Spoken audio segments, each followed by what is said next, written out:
Hello, good morning आप सभी को। राधे राधे। आप सभी का स्वागत है यूएसवाई क्लासेस में।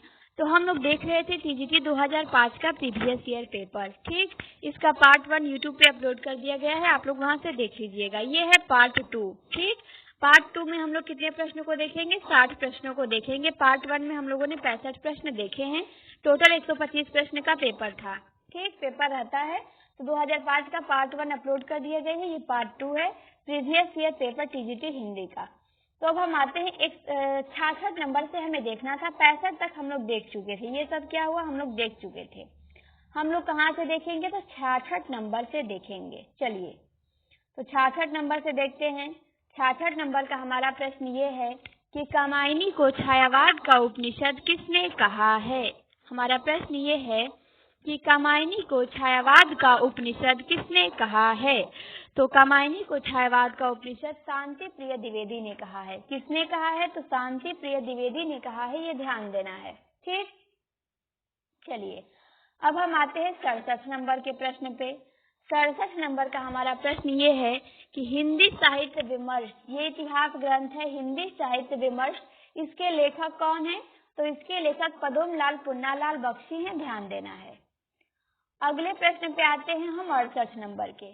68 नंबर का हमारा प्रश्न ये है कि धूमिल को किस काव्य कृति पर साहित्य अकादमी पुरस्कार मिला था। तो धूमिल को साहित्य अकादमी किस पे मिला था?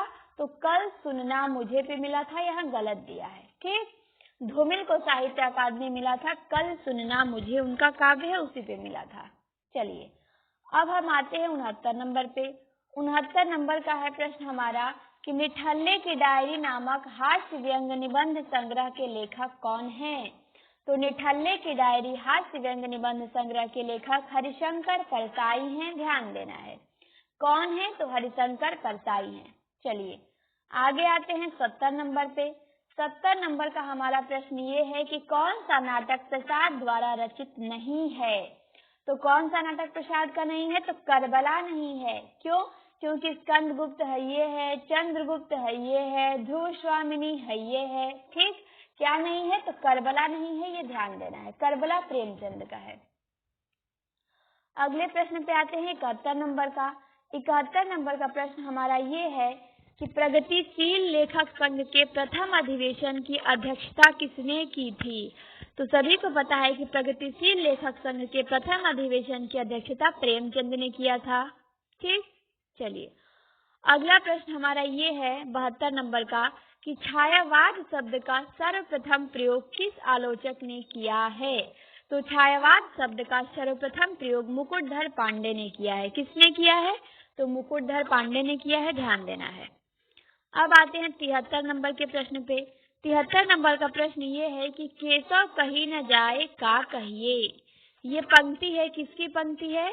तो ये तुलसीदास जी की है। ध्यान देना है। केशव कहीं न जाए का कहिए पंक्ति के लेखक कौन है? तो तुलसीदास जी हैं। चलिए अब आते हैं 74 नंबर के प्रश्न पे। 74 नंबर का प्रश्न हमारा ये है कि संत काव्य परंपरा के अंतर्गत न आने वाले कवि का नाम बताइए। कौन कवि हैं जो संत काव्य परंपरा में नहीं आते हैं? तो नंददास नहीं आते हैं, क्योंकि ये सगुण धारा में आते हैं। ठीक, कृष्ण भक्तों में आ जाएंगे, तो इसीलिए अष्टछाप में आते हैं ना, तो इसीलिए ये नहीं आएंगे संत काव्य में। ठीक, बाकी कबीर संत है ये हैं, दादू है ये हैं, नानक है ये हैं, नंददास नहीं है। अगला प्रश्न है हमारा सूची का मिलान कीजिए। ठीक, कि शुक्ल जी ने आदिकाल को क्या नाम दिया है, हजारी ने क्या दिया है। तो शुक्ल जी ने आदिकाल को नाम वीरगाथा काल दिया है, तो एक का दूसरा हो जाएगा। हजारी ने क्या कहा है? हजारी ने आदिकाल को आदिकाल नाम दिया है। राहुल संकेत्यार ने सिद्ध सामंत काल नाम दिया है और मिश्र बंधुओं ने प्रारंभिक काल नाम दिया है। तो यहाँ पे हम लोगों का मिलान हो गया। तो कौन सा विकल्प सही है? तो विकल्प 4 यहाँ पे सही है। ठीक, चलिए अगले प्रश्न पे आते हैं। इत्यादि शब्द का संधि विच्छेद कीजिए। तो इत्यादि शब्द का संधि विच्छेद क्या होगा? इति प्लस आदि होगा। यड संधि है यहाँ पे। अब आते हैं अगले प्रश्न पे। अगला प्रश्न ये है कि मति शब्द के षष्ठी एकवचन का रूप क्या होगा। तो मति शब्द के षष्ठी एकवचन का रूप क्या होगा? मत्या होगा। ध्यान देना है। ठीक, मति शब्द के षष्ठी एकवचन का रूप मत्या होगा। विकल्प बी सही है। चलिए अब आते हैं अगले प्रश्न पे कि अवधी किस उपभाषा वर्ग की बोली है? क्या प्रश्न है कि अवधी किस उपभाषा वर्ग की बोली है? तो पूर्वी हिंदी की बोली है, ध्यान देना है। फिर 79 नंबर पे प्रश्न है हमारा कि वीर गाथा काल की रचना कौन सी नहीं है? तो संदेश रासक हइये है, जय मेघ चंद्रिका हइये है, आलखंड हइये है। क्या नहीं है? तो भक्तमाल नहीं है। क्यों? क्योंकि ये भक्ति काल की रचना है ना नाभादास की, तो इसलिए ये आदि काल के अंतर्गत नहीं आएगी। अगला प्रश्न है हमारा 30 नंबर का कि कृष्ण काव्य धारा के प्रवर्तक कौन है? तो कृष्ण काव्य धारा के प्रवर्तक वल्लभाचार्य हैं। कौन है? तो वल्लभाचार्य हैं, ध्यान देना है, ऑप्शन बी सही है। अब आते हैं 31 नंबर के प्रश्न पे, तालसप्तक का प्रकाशन वर्ष बताइए। तो तालसप्तक का प्रकाशन वर्ष क्या है? 1943 ईस्वी है, विकल्प बी सही है। अगला प्रश्न हमारा ये है कि अज्ञेय की रचना कौन सी है? तो अज्ञेय की रचना क्या है? हरी घास पर क्षणभर। हरी घास पर क्षणभर किसकी रचना है? तो अज्ञेय जी की है। अगला प्रश्न हमारा है 83 नंबर का कि हरिऔध द्वारा लिखित काव्य ग्रंथ कौन सा है? तो चोखे चौपदे के लेखक कौन है? हरिऔध है। ठीक, बाकी पथिक रामनरेश त्रिपाठी का है, कनुप्रिया धर्मवीर भारती का है, वासोदत्ता सोहनलाल द्विवेदी का है। चोखे चौपदे किसका है? तो हरिऔध जी का है। अगला प्रश्न है कि नई कहानी पत्रिका का संपादक कौन था? तो नई कहानी पत्रिका का संपादक भैरव प्रसाद गुप्त थे। और नई कविता पत्रिका के संपादक कौन थे? तो जगदीश गुप्त थे, ध्यान देना है। चलिए अगला प्रश्न है 85 नंबर का कि रामचरितमानस में कुल कितने कांड हैं? तो रामचरितमानस में कुल कितने कांड हैं? 7 कांड हैं, ध्यान देना है। अगला प्रश्न है हमारा 86 नंबर का कि नारी तुम केवल श्रद्धा हो विश्वास रजत नग पगतल में, ये पंक्ति किस रचनाकार की है? तो ये जयशंकर प्रसाद जी की है। फिर अगला है 87 नंबर का कि विभावानुभावे विचारी संयोगादृश निष्पत्ति को प्रतिपादित किया है। किसने किया है? तो भरत मुनि ने किया है, ध्यान देना है। फिर है 88 नंबर का हमारा प्रश्न कि कुवलयानंद के रचयिता कौन है? तो कुवलयानंद के रचयिता अप्पय दीक्षित है। कौन है? तो अप्पय दीक्षित है, ध्यान देना है। 89 नंबर का हमारा प्रश्न ये है कि दृग अरुझत टूटत कुटुम जुरत चतुर चित प्रीत परति गाठ दुर्जन हिये दई नहीं हरीत। इसमें कौन सा अलंकार है? अलंकार बताना है। तो यहाँ पे असंगति अलंकार है। कौन सा अलंकार है? तो असंगति अलंकार है। चलिए 90 नंबर का हमारा प्रश्न ये है कि मम्मट ने कितने काव्य गुण माने हैं? तो मम्मट ने 3 काव्य गुण माने हैं, ध्यान देना है। मम्मट ने कितने माने हैं? तो मम्मट ने काव्य के 3 गुण माने हैं। आनंदवर्धन ने भी 3 माना है, हेमचंद्र ने भी 3 माना है, विश्वनाथ ने भी 3 माना है, जगन्नाथ ने भी 3 माना है। ठीक, इन सभी लोगों ने 3 माना है, जबकि भरत मुनि, दंडी और वामन ने क्या माना है? 10 माना है। तो ये ध्यान देना है। ये वामन ने 20 माना है, वामन ने 10 नहीं माना है। ठीक, भरत मुनि और दंडी ने 10 माना है। चलिए अब आते हैं अगले प्रश्न पे 91 नंबर का। 91 नंबर का प्रश्न ये है कि हिंदी भाषा के उद्भव और विकास का सही क्रम क्या है? तो हमारा बिल्कुल ऑप्शन ए राइट है। संस्कृत, पाली, प्राकृत, अपभ्रंश, सौशेली, पश्चिमी हिंदी, खड़ी बोली। क्या होगा? तो विकल्प ए बिल्कुल सही है। 92 नंबर का प्रश्न ये है कि कौन सा शब्द तत्सम है? तो कौन सा शब्द तत्सम है? तो अंधकार तत्सम है, ध्यान देना है, विकल्प ए सही है। कौन सा शब्द तत्सम है? अंधकार। ठीक, चलिए 93 नंबर का हमारा प्रश्न ये है कि किस शब्द में उपसर्ग है? प्रश्न क्या है? किस शब्द में उपसर्ग है? तो पराजय में उपसर्ग लगा है। ठीक, पराजय में कौन सा उपसर्ग है? परा उपसर्ग लगा हुआ है, तो ऑप्शन बी राइट है। अब आते हैं 94 नंबर का। देवनागरी लिपि का विकास हुआ है। देवनागरी लिपि का विकास किस लिपि से हुआ है? तो ब्राह्मी लिपि से हुआ है, ध्यान देना है। चलिए अगला प्रश्न है 95 का। कमल का पर्यायवाची नहीं है। कमल का पर्याय क्या नहीं है? अमीय नहीं है। अमीय अमृत का होता है। ठीक, बाकी अरविंद, शतदल, सरसी ये कमल का पर्याय है। अगला प्रश्न है हमारा कि आचार का विलोम शब्द क्या होगा? तो आचार का विलोम शब्द क्या होगा? अनाचार होगा। आचार का विलोम क्या होगा? अनाचार होगा, विकल्प ए बिल्कुल सही है। अब आते हैं 97 नंबर के प्रश्न पे। 97 नंबर का हमारा प्रश्न क्या है कि जिसकी आशा न की गई हो, जिसकी आशा न की गई हो उसे क्या कहा जाता है? तो उसे अप्रत्याशित कहा जाता है। क्या कहा जाता है? अप्रत्याशित कहा जाता है। विकल्प बी सही है। 98 नंबर का प्रश्न है कि जिस पर अनुग्रह किया गया हो, वाक्यांश के लिए एक शब्द बताइए। जिस पर अनुग्रह किया गया हो, एक शब्द क्या होगा उसके लिए? तो एक शब्द होगा अनुगृहीत। क्या होगा? तो अनुगृहीत होगा। विकल्प बी सही है। अगला प्रश्न है 99 नंबर का कि कौन सा शब्द पताका का पर्यायवाची नहीं है? तो पताका का पर्यायवाची क्या नहीं है? प्रस्तर नहीं है। निशान है, ध्वज है, झंडा है। निशान है, ध्वज है, झंडा है। क्या नहीं है? तो प्रस्तर पताका का पर्याय नहीं है। चलिए अगला प्रश्न है 100 नंबर का कि मुझे चांद चाहिए उपन्यास के लेखक कौन है?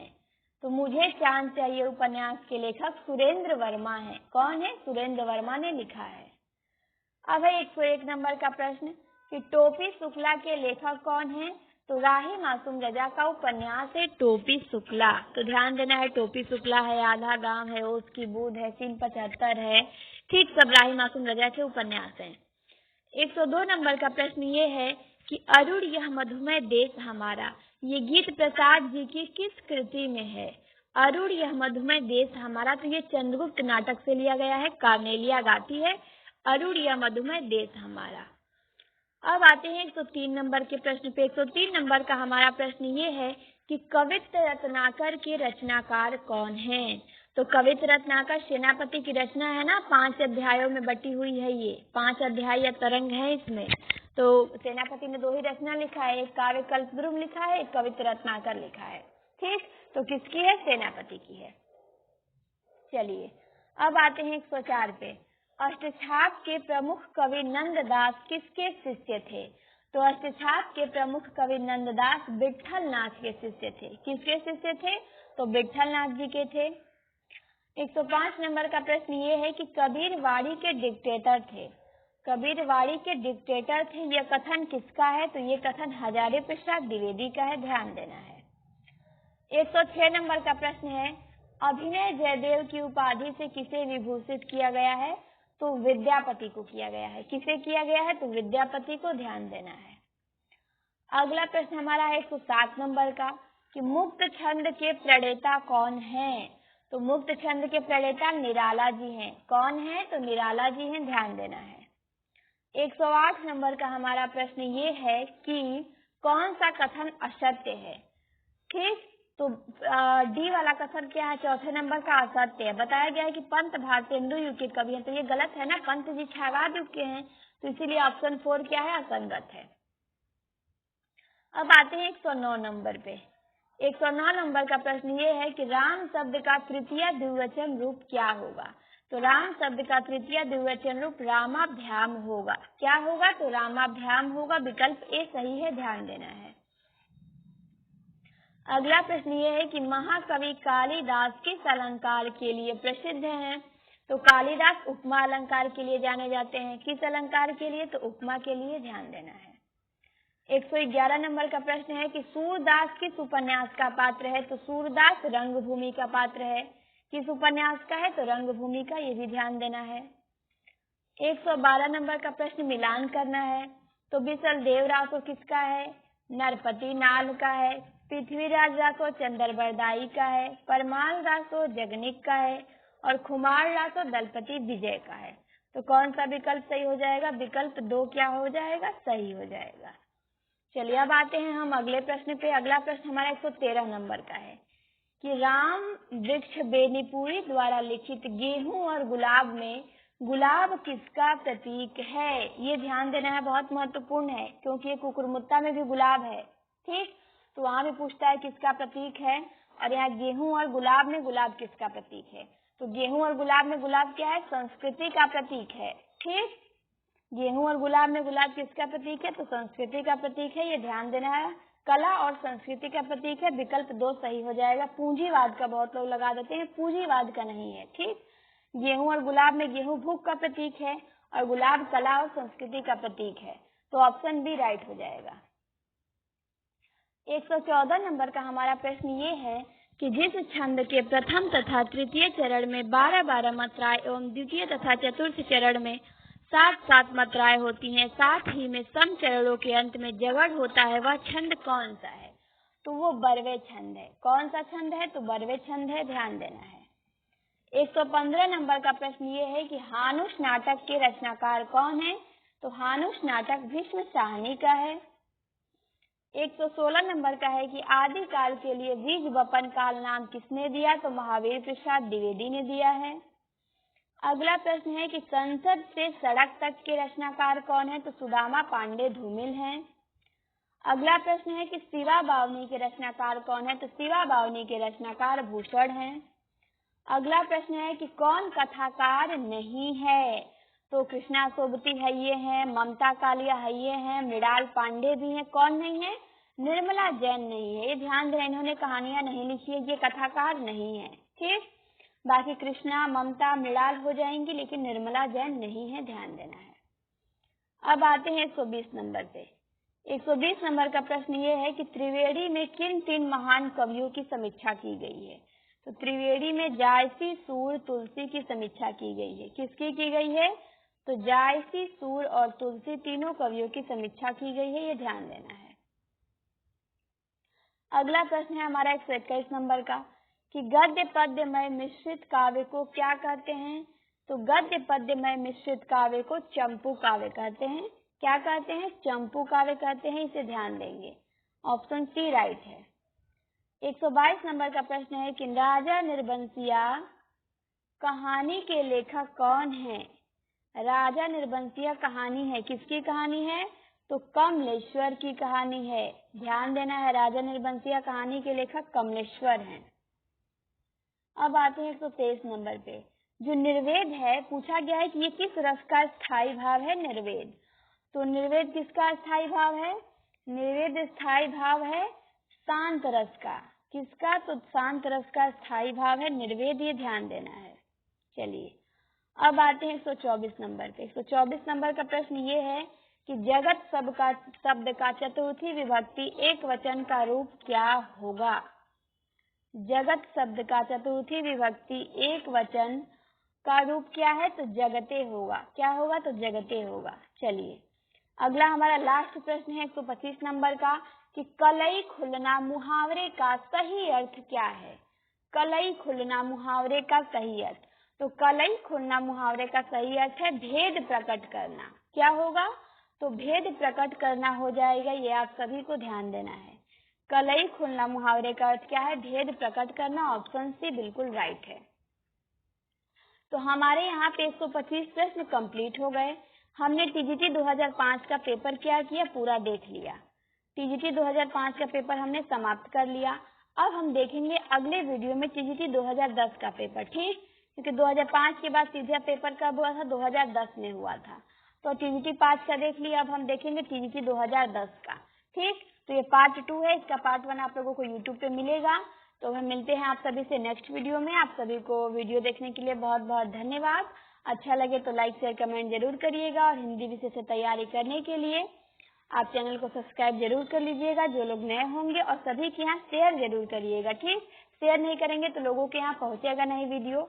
तो अब हम क्लास को यहीं पे बंद करते हैं, मिलते हैं अगली क्लास में।